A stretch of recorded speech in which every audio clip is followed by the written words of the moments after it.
최근 마블 영화들이 개봉할 때마다 공통적으로 나오는 소리가 마지막 희망이라는 것입니다. 그도 그럴 것이 페이즈 4가 시작된 이후에 개봉한 대부분의 영화가 MCU를 기준으로 새롭게 등장하는 캐릭터라서 어느 정도 감안을 하고 관람을 했는데 이후에 토르나 닥스, 불펜과 같이 기존 캐릭터들의 영화들도 그리 좋은 평가를 받지는 못했기 때문이죠.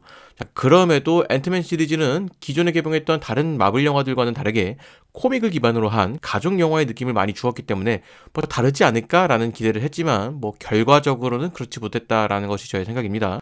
뭐 저의 감상을 좀 먼저 말씀을 드리자면 뭐 크게 인상적이지는 않았습니다. 앤트맨 특유의 유머 코드들은 충분히 흥미로웠고 개미 액션 자체도 나쁘진 않았지만 그것을 보기 위해서 이 영화를 관람하기에는 무리가 있다라고 생각을 합니다. 즉 MCU의 이해를 위함이 아니라면 굳이 이 영화를 찾아봐야 하는 그 메리트가 적다라는 것이죠. 앤트맨과 와스프, 퀀텀 매니아에 대한 그리고 마블 시네마틱 유니버스에 대한 저의 생각들을 이야기해보려고 합니다.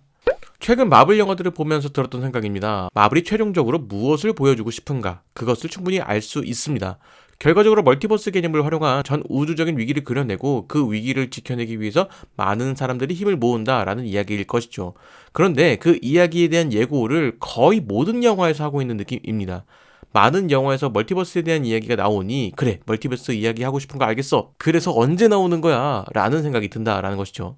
그리고 이런 점은 본격적인 어벤져스의 출격 시기가 언제가 되느냐에 따라서 관객분들의 흥미가 달라질 것이라고 생각을 합니다. 사실 아이언맨, 캡틴 아메리카 뭐 이때까지만 하더라도 멀티버스니 뭐 타노스니 별 생각 없이 그냥 해당 캐릭터에 대한 애정을 가지도록 하여서 그들의 여정을 따라가기만 하더라도 충분히 재미있을 수 있도록 영화가 제작이 되었는데 이제는 지금의 악당은 시작일 뿐이야 라는 느낌을 계속 주는 겁니다. 즉 더 큰 것을 예고하는 것에 너무 힘을 쓰는 느낌이다 라는 것이죠. 마블의 계획상 어벤져스는 2025년에 개봉 예정입니다. 즉 관객들이 마블 영화에 흥미가 생기기 시작하는 시점은 결국 어벤져스가 개봉하는 시기인 2025년 전후가 될 것이라는 것이 저의 생각입니다. 자, 그렇기 때문에 마블은 지금부터 빌드업을 할 것이 아니라 새로운 캐릭터들이 매력적으로 보이는 것에 힘을 써야 되지 않을까라는 생각이 듭니다. 그런 의미에서 앤트맨과 와스프 퀀텀 매니아는 상당히 중요한 영화입니다. 페이즈 5의 시작이 되는 영화이기도 하지만 추후에 등장할 어벤져스의 메인 빌런이 이번 영화에서 등장한 캉이 될 예정이기 때문이죠. 자, 그렇기 때문에 이번 영화에서는 앤트맨보다 캉이 더 중요했다고 생각을 합니다. 자, 그렇다면 이 영화 속에서 캉의 모습이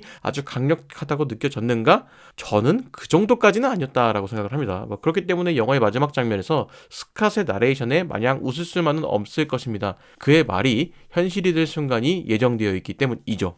앤트맨 시리즈의 주된 배경은 이제 양자역학이 될 것으로 보입니다. 이번 영화는 특히나 양자역학 속이라는 배경을 가지고 있지만 영화 자체는 스페이스 오페라의 성격을 가지고 있습니다. 말하자면 스타워즈 같은 톤과 스토리를 가지고 있는 것이죠. 자, 미국에서는 이런 장르가 충분히 매력적이기 때문에 재미있게 보실 관객분들이 많을 수도 있겠지만 한국 관객의 입장에서는 크게 매력적으로 느끼지 못할 가능성이 높습니다. 그리고 저 개인적으로는 양자역학과 현실의 인과가 전혀 느껴지지 않아서 아쉬웠습니다. 스캇의 대사에서 등장했던 것처럼 양자역학 속에서 벌어진 일이 현실에서 어떤 영향을 끼쳤는지 하다못해 시간 개념이 다른 것인지 등 두 세계관의 연결점이 보였으면 했는데 그러지 않았다라는 것이죠. 자, 그렇기 때문에 양자역학 속에서 어떤 일이 일어나도 현실에서는 아무런 영향이 없을 것 같다라는 생각이 들었습니다. 자, 그렇다고 해서 퀀텀 매니아가 아주 나빴던 것은 아닙니다. 다른 마블 영화에 비해 주인공 비중이 높았다는 것은 좋았습니다.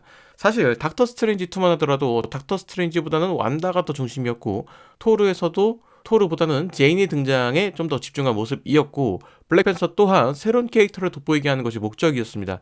자, 그런 관점에서 이번 앤트맨은 그래도 앤트맨이 사건의 중심에 있어서 다행이다라는 생각이 들었습니다. 거기에 더불어 앤트맨 특유의 연출들이 잘 살아있다라는 점도 좋았습니다.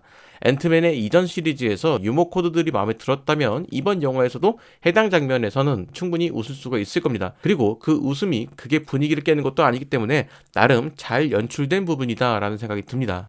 결국 최근에 개봉한 마블 영화들은 모두 한 곳으로 향하고 있습니다. 그런데 그 방향이 이전 솔로 영화들보다 조금 더 노골적이다라는 생각이 듭니다.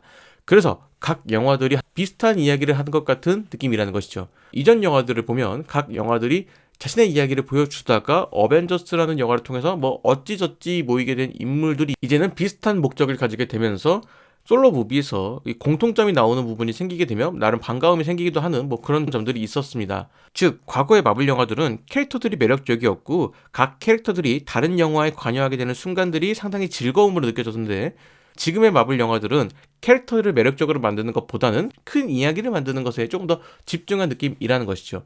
즉 마블의 페이지 4에서 보여준 영화들은 마블이 구상하고 있는 전체 이야기 중에 아직 발단 정도밖에 안 된다라는 생각이 듭니다. 그렇다면 당연히 재미가 없을 수밖에 없겠죠. 마블 시네마틱 유니버스의 총책임자라고 부를 수 있는 케빈 파이기의 이전 인터뷰를 보면 각 영화들을 만들면서 어벤져스의 이야기를 미리 염두에 두고 영화를 제작하지는 않는다라고 이야기를 했습니다. 즉 어벤져스의 이야기와는 별개로 각 캐릭터들의 솔로 무비를 만들고 그 과정에서 나온 여러 요소들을 어벤져스라는 영화에 녹여낸다라는 것이죠. 그런데 지금은 그 반대로 하는 것이 아닌가라는 생각이 든다라는 것입니다. 결과적으로 아직까지 마블의 영화들은 큰 이슈를 가져오기 어렵다라고 생각을 합니다. 적어도 어벤져스가 한두 편 정도는 개봉을 해야 사람들이 관심을 가지기 시작할 것이다 라고 생각을 하는데, 더불어 솔로 무비도 어벤져스가 개봉을 해야 더 흥미로운 이야기들이 만들어질 것이다 라고 생각을 합니다. 자, 그래도 예전에는 소소한 이야기처럼 보였던 마블의 영화들이 이제는 지구를 넘어서 범우주적인 이야기를 하고 있습니다. 그래서 오히려 비현실적으로 보이기도 하고 대부분의 이야기들이 우주와 비현실 세계라서 나오는 장면들이 비슷해 보이는 느낌도 있습니다. 물론 영화를 제작하는 입장에서는 그것이 효율적이다라고 생각할 수도 있겠지만 뭐가 정답인지는 저는 잘 모르겠네요. 적어도 마블 캐릭터들이 우리와 같은 생각과 같은 고민을 하고 그렇기에 공감을 하면서도 그들의 선택을 지지하게 되는 그런 이야기들이 영화 속에 있어야 되지 않을까라는 생각이 듭니다. 자, 그러니까 기회는 이때죠.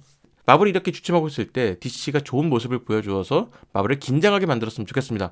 마블도 이제 슬슬 발등에 불이 떨어지는 느낌인데 앞으로 개봉할 영화들 어떤 모습을 보일지 궁금합니다. 오늘의 이야기는 여기까지입니다. 영상 재밌으셨다면 구독과 좋아요 부탁드리도록 하겠습니다.